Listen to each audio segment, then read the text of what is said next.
La retenue collinaire de la Lauze, c'est 170 000 mètres cubes d'eau qui sont piochés dans les ressources en eau actuelles et qui ne seront jamais restituées à 100% dans le cycle de l'eau local.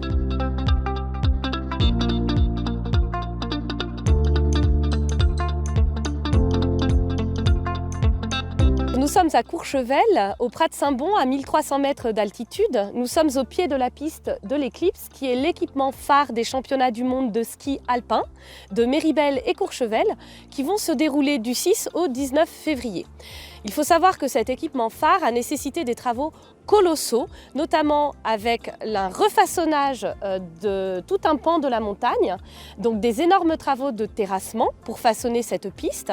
Et puis, cela a nécessité aussi la création ex nihilo d'une retenue collinaire au col de la Lauze pour alimenter en enneigement artificiel cette piste. Ces équipements sont une exigence du cahier des charges de la Fédération internationale de ski dans le cadre des championnats du monde. Ces investissements posent question notamment sur les impacts en termes de ressources en eau. La retenue collinaire de la Lauze, c'est 170 000 mètres cubes d'eau qui sont piochés dans les ressources en eau actuelles et qui ne seront jamais restituées à 100% dans le cycle de l'eau local. C'est de l'eau qui va manquer pour les rivières, pour les nappes phréatiques. Donc cela pose beaucoup de questions.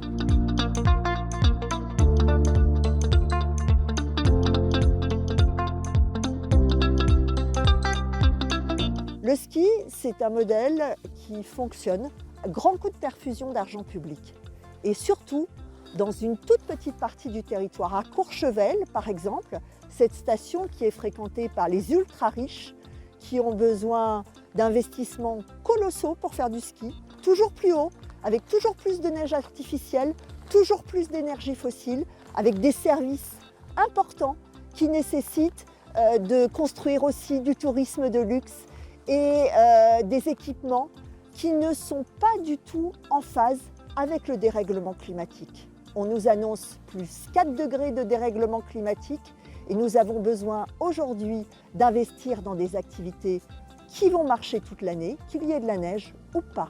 Des activités pour les habitants des montagnes, pour ceux qui y vivent toute l'année, que ce soit en termes de diversification d'activités touristiques, que ce soit en termes de rénovation énergétique, de services, de produits locaux. Il y a tout pour bien vivre à la montagne, tout pour qu'on ait toutes les raisons de bien redistribuer l'argent public.